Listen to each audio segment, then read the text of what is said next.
বোঝরে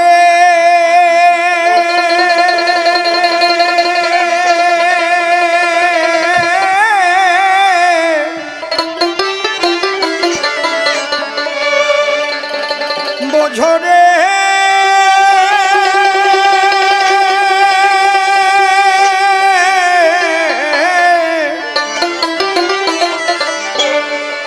খোঁজরে মন আপন ঘরে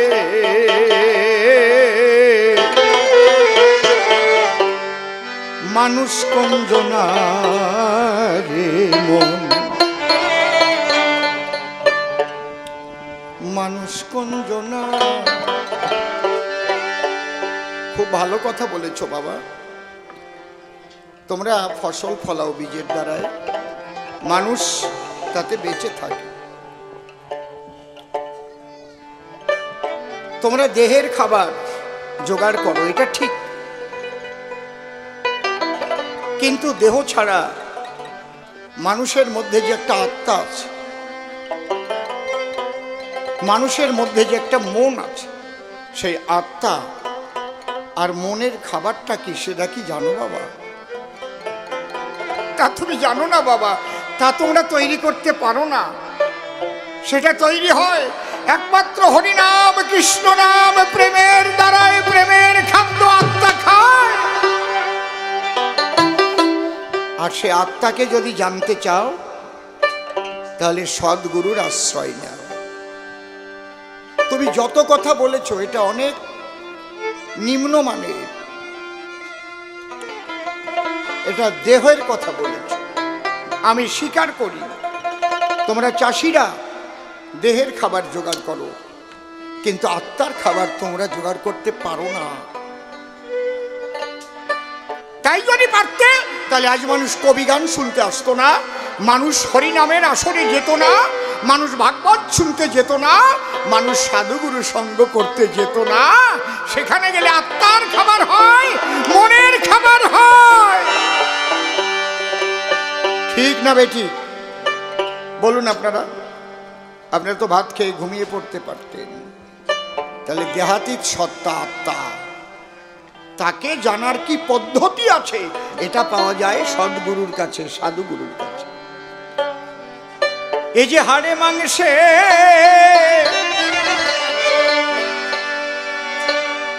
হাড়ে মাংসে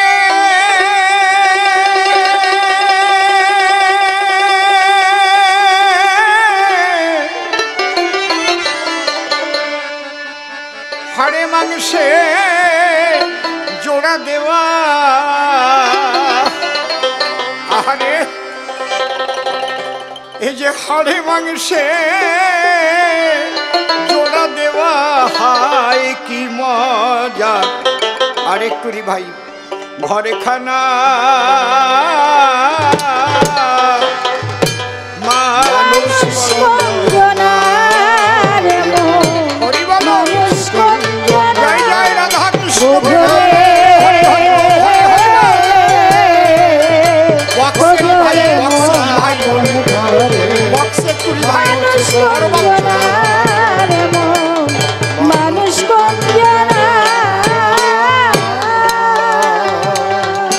এই যে হাড়ে মাংসে জোড়া দেওয়া,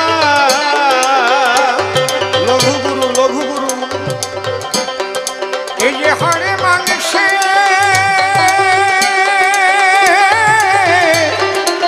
হাড়ে মাংসে জোড়া দেওয়া, হায় কি মজা ঘরে খানা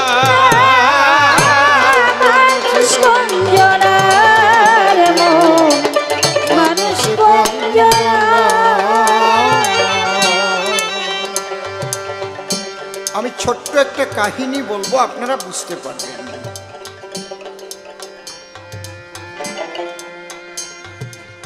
এক ভদ্র মহিলা, খুব সুন্দর করে দেখে নাও সব কয়টা, দেখে নাও সব কয়টা, শুধু বাজাবে না, দেখে নেবে। আমার কানে যেন বেসুরো না আসে। আমি ইঙ্গিত দেওয়ার সাথে সাথে লক্ষ্য করবে। ইঙ্গিত দিলে বুঝবে যে অস্বস্তি হচ্ছে আমার। এক মায়ের স্বামী মারা গেছে, তুলসী তলায় ঢেকে রেখেছে, কাঠচেরাই করা হচ্ছে, শ্মশানে নিয়ে যাবে। বাড়িতে কান্নাকাটির রোল পড়ে গেছে।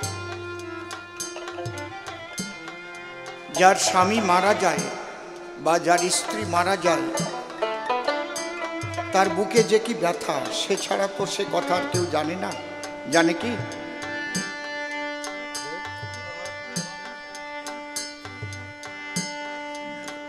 খুব কাঁদছে, আমাকে ফেলে চলে গেলে।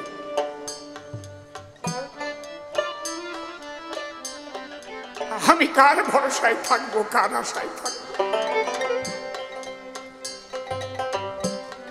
এখানে যে মায়েদের স্বামী চলে গেছে, ওই যন্ত্রণা টাকার বস্তা দিয়েও কিন্তু নিবারণ করা যায় না। খুব কাঁদছে, গড়াচ্ছে, ফিট হচ্ছে। এমন সময় এক সাধু ওই বাড়িতে উপস্থিত হয়েছে, সিদ্ধ মহাপুরুষ। গিয়ে বলছে, মা, মা, তুমি এমন করে কাঁদছো কেন মা? বলে, আমি কাঁদবো না, আমি কাঁদবো না তো আপনি কাঁদবেন? আমার প্রাণ ও প্রিয়তম, আমার ইহকাল পরকালের বান্ধব আমাকে ফেলে জন্মের মতো চলে গেছে। কে? আমার স্বামী। ওমা, তুলসী তলায় কার দেহ শায়িত আছে? ওই যে চোখে দুটো তুলসী পাতা দেওয়া। বলে, ওই তো আমার স্বামীর বড় দেহ। বলে, মা, ওই দেহের মধ্যে তোমার স্বামী ছিল তো? হ্যাঁ। মা, আমার একটা প্রশ্নের জবাব দেবে মা? ওই দেহের মধ্যে যে স্বামী বাস করত, তোমার সঙ্গে কি সেই স্বামীর কোনোদিন দেখা হয়েছে? বলো। তুমি শুধু স্বামীর দেহ সুখে সুখে হয়েছে, স্বামীর দেহটাকে পাবার জন্য উদ্গ্রীব হয়েছে, কিন্তু ওই দেহের মধ্যে যে স্বামী বসবাস করে তাকে জানার চেনার কোনোদিন চেষ্টা করে।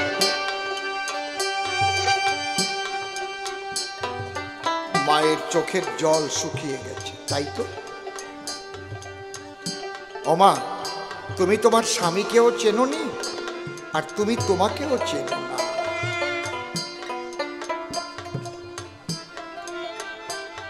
লক্ষণ যেদিন বনবাসে যাচ্ছিল দাদার সঙ্গে,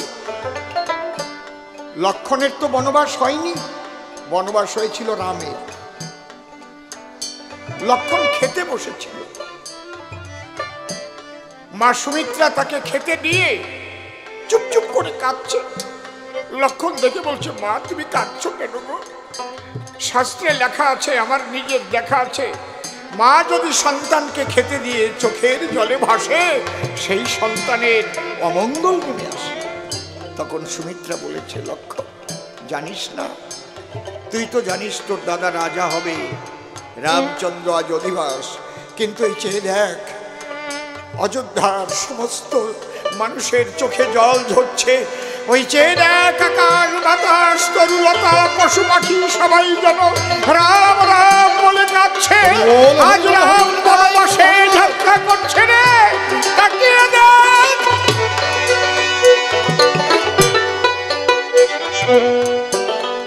মা, দাদা বনবাসে যাচ্ছে? মা, রাম শূন্য অযোধ্যায় লক্ষণ কোনোদিন থাকে না মা। রাম শূন্য অযোধ্যায় লক্ষণ কোনোদিন থাকে না। সুমিত্রা বলছে, তুই কি বলছিস? বলে, হ্যাঁ বলছি তো। এখানে বশিষ্ঠদেব ব্যাখ্যা করছে, যোগ বশিষ্ঠ রামায়ণে পড়ে দেখবেন জ্ঞানী জনে, যে রাম শূন্য অযোধ্যায় লক্ষণ থাকে না। এর ব্যাখ্যা কি? এই দেহ অযোধ্যা, এর মধ্যে আত্মা রাম। এই রাম যেদিন অযোধ্যা ছেড়ে চলে যায়, চোখের একটা লক্ষণ আছে, বলে না এই তোর তাকানো লক্ষণ ভালো না, তোর মুখের কথা বলার লক্ষণ ভালো না, তোর চলার লক্ষণ ভালো না, বলে না? তাই যেদিন রাম চলে যায় অযোধ্যা ছেড়ে, সেদিন চোখ থাকে কিন্তু আর দেখতে পারে না, কান থাকে আর শুনতে পারে না, মুখ থাকে আর বলতে পারে না, পাও থাকে আর চলতে পারে না। সমস্ত লক্ষণ রামের সঙ্গে সঙ্গে চলে যায়। হরি বল।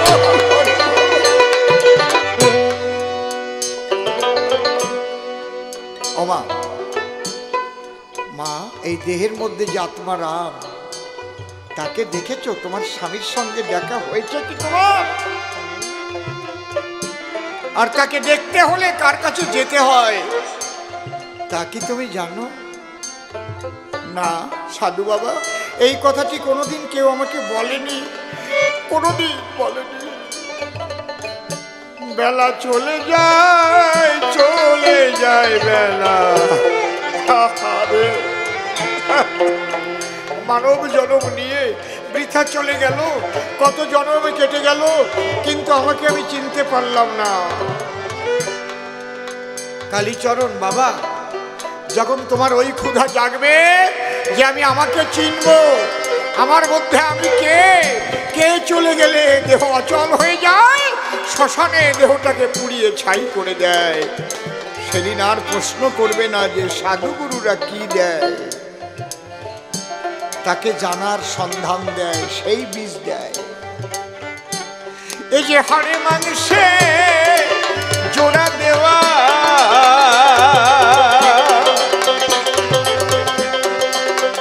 এই যে হাড়ে মাংসে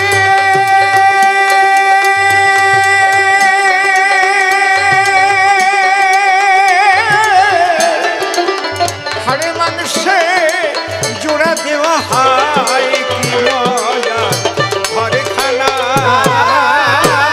মানুষ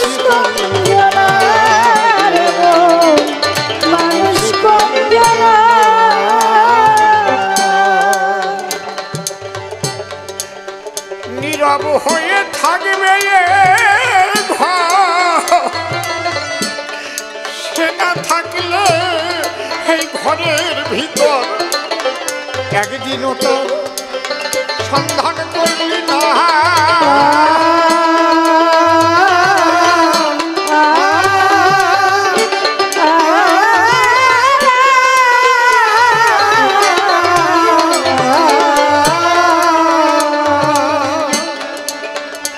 ওরে পাগল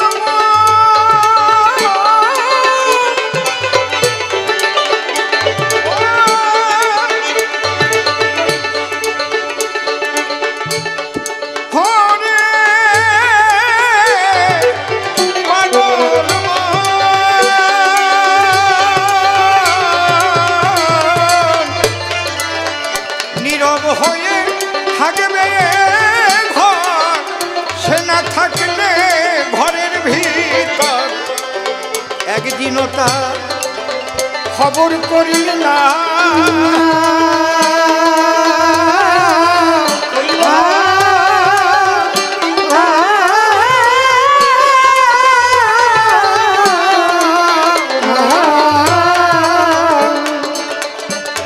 ও সে চলে ফেরে যখন তখন,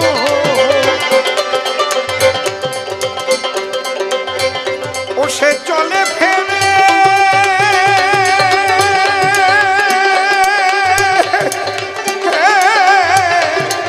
চলে ফেরে যখন তখন কথা কয় না, দেখা দেয় না।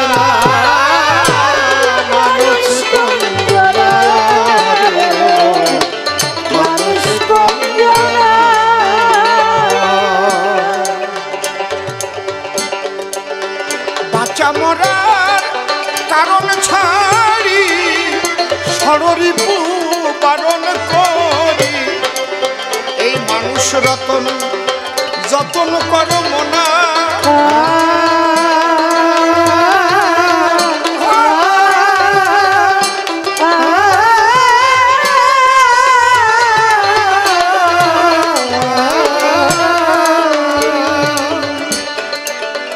ওরে বাঁচা মরা কারণ ছাড়ি সররি পুব বারণ করি এই মানুষ রতন যতন করো মোনা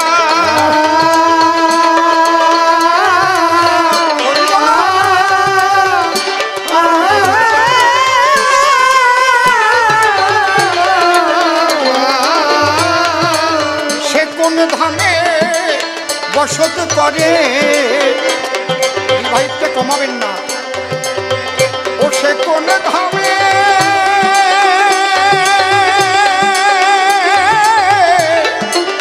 কোন ধামে বসত করে দয়াল গুরুর কৃপায় যায় জানা শ্রী গুরু নিতাই গৌর প্রেমানন্দে হরি হরি বল হরি হরি বল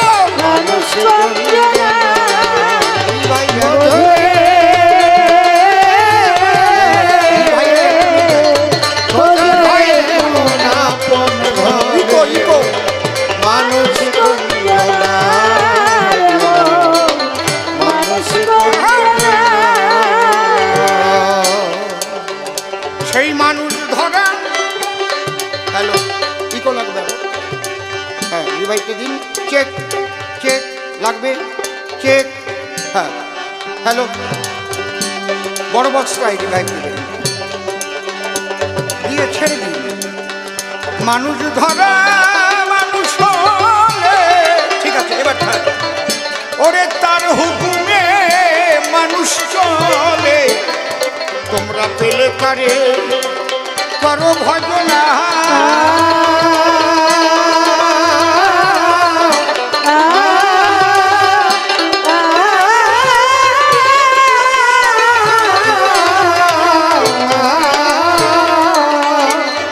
ওরে পাগল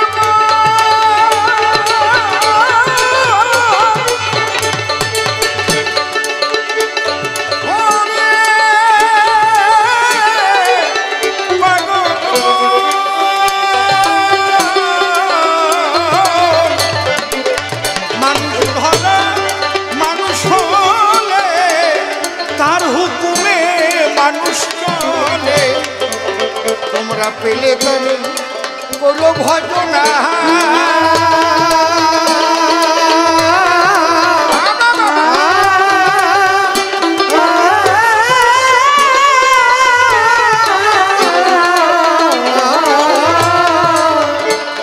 গোসাই অমূল্য শুধু পরকে বুঝায় গোসাই অমূল্য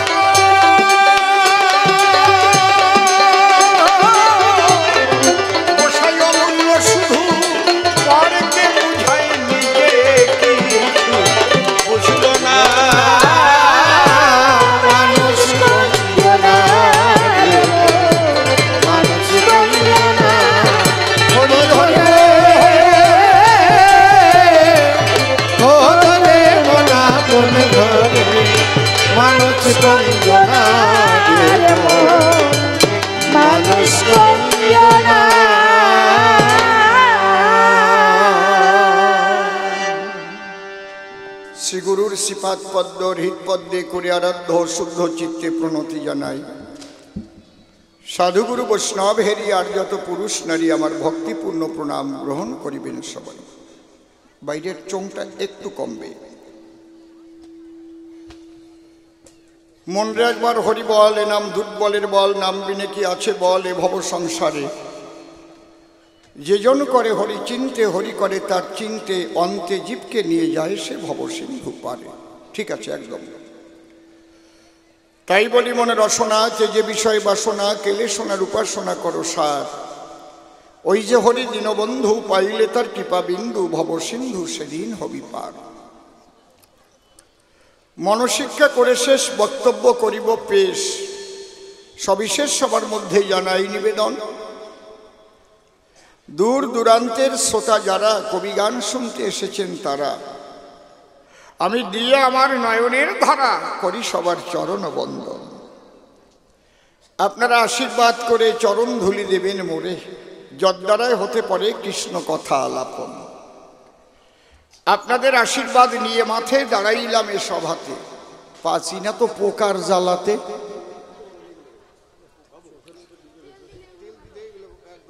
এখানে পানে তেল মেখে দিয়ে দেন, দেখবেন সব পোকাই পানে বসে যাবে।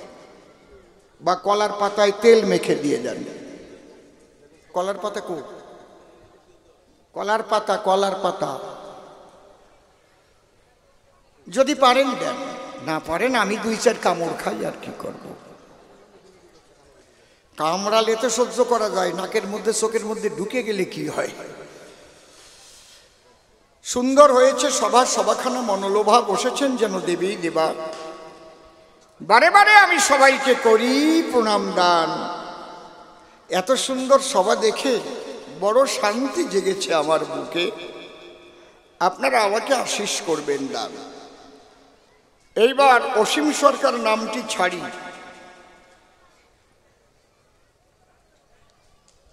হরিচরণ গোস্বামী নামটি ধরি।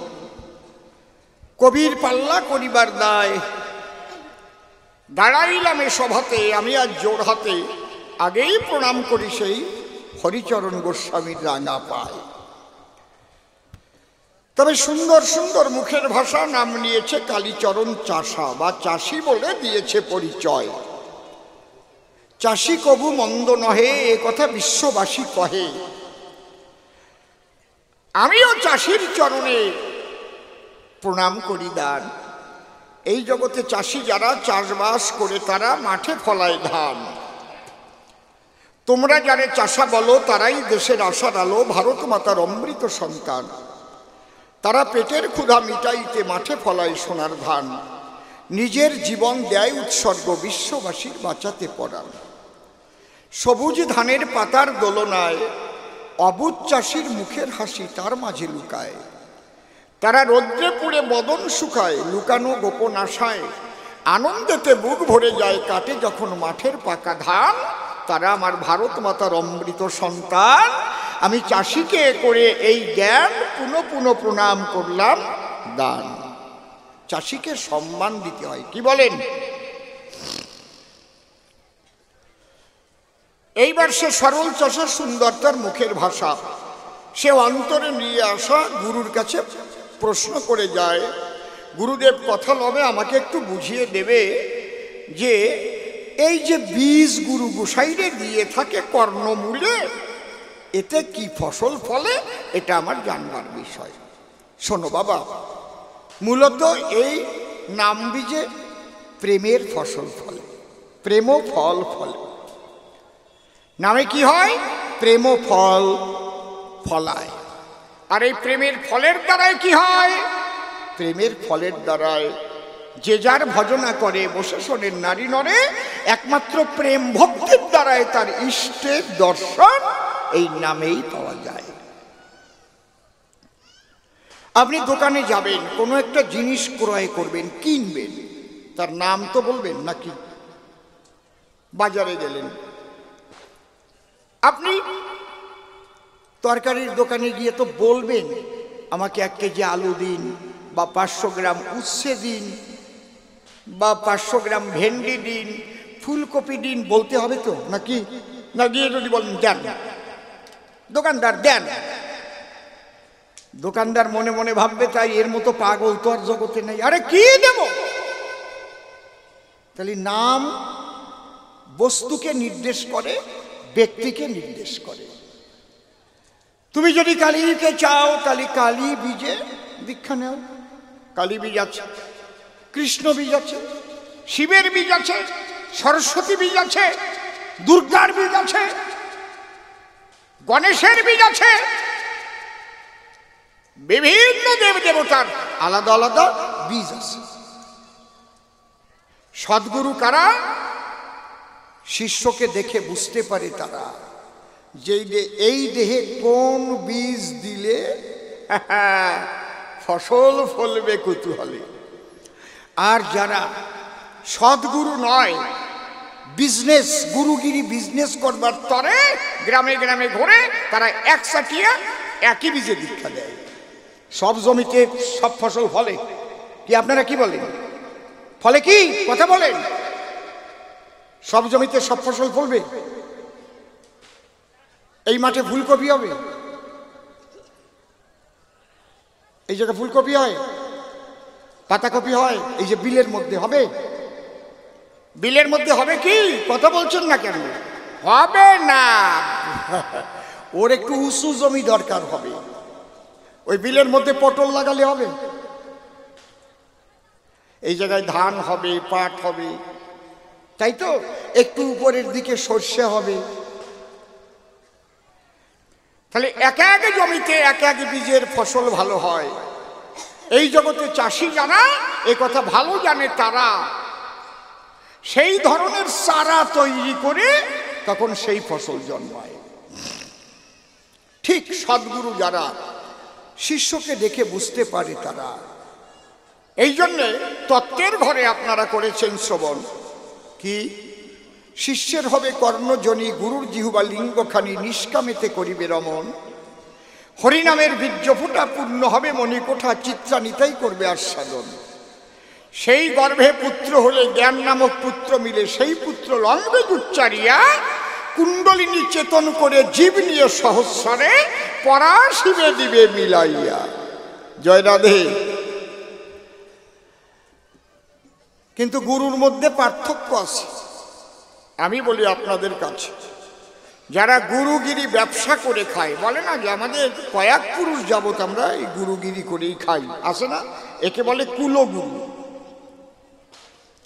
এই কুলগুরুবাদ ধ্বংস করার তরে মহাপ্রভু এসেছিলেন নদিয়াপুরে।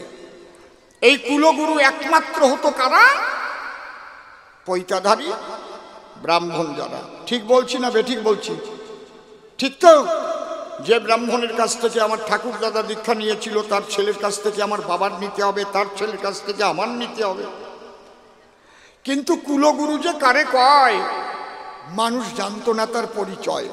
যার কুলকুণ্ডলিনী চেতন হয় তাকে কুলগুরু বলে দিয়েছে পরিচয়। ওটা বংশানুক্রমে গুরুগিরি নয়। তাহলে কুলকুণ্ডলিনী কোথায়? দেহতত্ত্ব না জানিলে বোঝা যাবে কোনো কালে? এই ধরো, সেই কুলকুণ্ডলিনী তত্ত্বটা যে বোঝে না, জানে না, তারে চড়াইয়ে খেতে একটু তাড়াতাড়ি সুবিধা হয়। এই যে মানব দেহ কর নিরীক্ষণ, চতুর্বিংশ তত্ত্বে ইহা হয়েছে গঠন। পঞ্চভূত ষড়রিপু একত্র করিয়া, তার সঙ্গে দশেন্দ্রিয় লইবে ধরিয়া। মহাভূত অহংকার সহকারে মন, এই 24 তত্ত্বে মানব দেহেরই গঠন। সহস্রার পদ্ম হয় সহস্র এক দল, মধ্যে একটা রামেশ্বর গোলকমণ্ডল। নাসামূলে দিল পদ্ম রুক্ষঞ্জ নাখি, কণ্ঠজুড়ি 16 দল পদ্ম দিল রাখি। হৃৎপদ্ম বিরাজিত দ্বাদশ যে দলে, কুলকুণ্ডলিনী 10 দল নাভিমূলে। নাভির নিম্ন ভাগে আছে এক সরোবর, অষ্টাদল পদ্ম আছে তাহারও ভিতর। তাহার মধ্যে আছে নারী 3.5 কোটি, 72,000 নারী তাতে আছে 8টি। তার মধ্যে 700 প্রধান যে হয়, শতাধিক 24 নারী তাতে শ্রেষ্ঠ রয়। 124-এর মধ্যে 32 নারী দেখো, বিশ্বধরী নামে ইহা হয়েছে উল্লেখ। এই বিশ্বধরীর মধ্যে চতুর্বিংশ শ্রেষ্ঠ, চতুর্বিংশে 14 হয়েছে গরিষ্ঠ। এই 14-এর মধ্যে আছে নারী 3, ইড়া পিঙ্গলায় আর সুষন্মা প্রবীণ।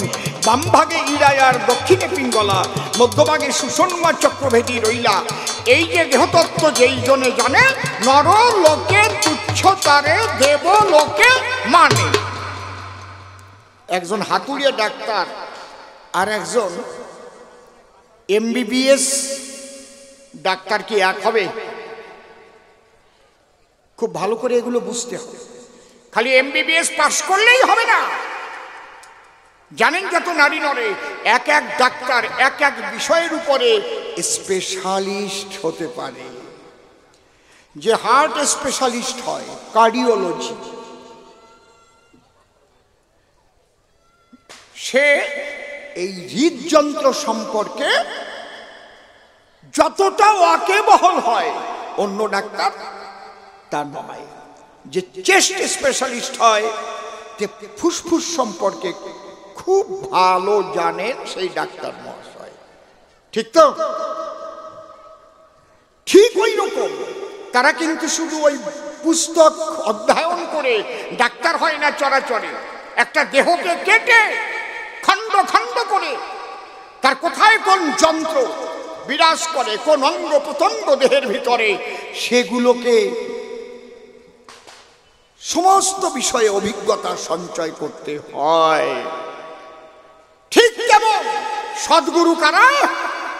কুলকুণ্ডলিনী চেতন করে নিজের আত্মসত্তাকে দেখতে পারে, এই দেহের ভিতরে কোন স্তরে কে বাস করে, সমস্ত সন্ধান জানে তারা। তো সেই গুরু আর বংশানুক্রমে ব্যবসায়ী করে খায় গুরু এক হবে? এক হবে কখনো? বংশানুক্রমে যারা গুরুগিরি করে খায় তারা ভাবে একটা দুটো শিষ্য করতে পারলে 1 বিঘা জমির ফসল হয়। অন্তরে আছে ভাবো শিষ্য বাড়াবার জন্য আমি দালাল লাগিয়ে দেব। দেখেছেন, কানে দেব ফিস ফিস, মাসে মাসে চাঁদা দিস। না, ওই গুরু নয়।